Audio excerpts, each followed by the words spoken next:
외부의 거센 바람이 불어올 때 우리를 지켜줄 안식처는 바로 가족입니다. 마귀는 오늘날 얼마나 가정을 공격하고 있는지 모르겠습니다. 우리는 가정을 굳게 지켜야만 합니다. 어느 시대에나 남자다움이라는 것이 있어요. 홀로 연인을 지키기 위해서 맨주먹으로 불량배들을 다 때려 눕히는 모습, 또는 아름다운 여직원을 공궁에서 보호해주는 CEO의 모습, 유능하고 젠틀하고 성공적인 사업가의 모습 등으로 표현합니다. 이런 세상에서 남편들이 소위 남자답게 산다는 것은 참으로 버거운 일이에요. 어쩌면 이삭은 드라마의 영웅과는 다른 보편적인 남편들의 자화상입니다. 근데 이러한 이삭에게 하나님이 허락해 주신 은혜의 선물이 바로 이 경건한 아내라는 생각을 하게 됩니다. 리브가는 세상적인 기준으로 남성다움을 바라보지 않았습니다. 오히려 자기 남편의 약함을 이해하고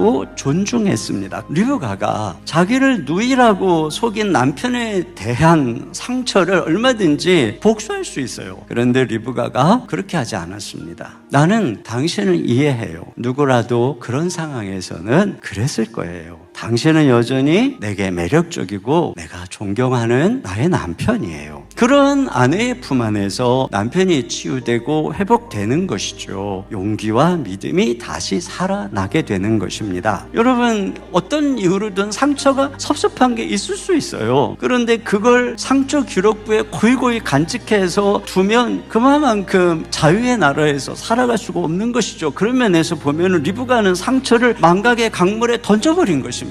어떻게 리브가는 이런 상황 속에서도 그렇게 할 수가 있었을까요? 전에 하나님께 소망을 두었던 거룩한 부녀들도 이와 같이 자기 남편에게 순종함으로 자기를 단장하였나니. 이 거룩한 부녀들은 사라와 그의 본을 따르는 여인들을 통칭하는 것이에요. 당연히 리브가를 포함하는 것입니다. 여러분, 아브라함의 아내 사라도 리브가도 이 연약하고 찌질해 보이는 남편에게 순종으로 단장했다는 것이에요. 마음의 한결같은 순종이라고 하는 그 마음을 간직하면서 남편을 존중했다는 것이죠. 왜 그랬느냐? 하나님께 소망을 두었기 때문이라는 것입니다. 그녀들의 남편의 하나님께. 리브가는 주 안에서 남편에게 복종할 줄 아는 여인이었어요. 남편이 뭔가 부족할 때는 포용하고 순종합니다. 그런데 남편이 불순종할 때는 하나님의 뜻에 순종하는 것을 선택할 줄 알았던 여인이에요. 남편이 영적으로 흐려졌는데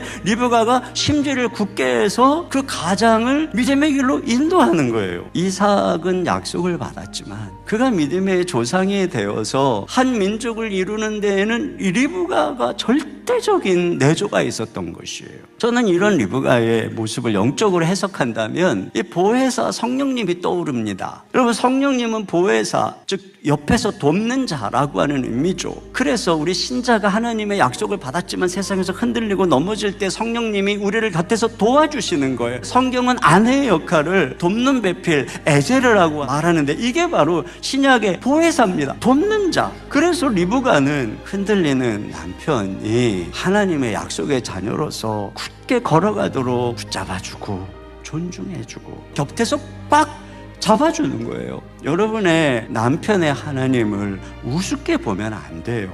이 그리스도 안에서 이삭의 하나님은 여러분의 남편의 하나님이에요. 남편이 째째 보이고 실망스러울 때 이 사람이 나의 이삭이다, 이 사람의 아버지가 하늘 하나님 여호와이시다, 이렇게 생각하세요. 이것이 그리스도 안에서 아내들이 자신의 남편을 바라보는 복음적인 시선인 것입니다. 이런 복음적인 시선, 하나님이 그리스도 안에서 우리를 바라보듯이 아내들이 남편을 그렇게 바라보는 이 복음적인 시선 안에서 남편들은 다시 회복되고 일어나게 되는 줄로 믿습니다.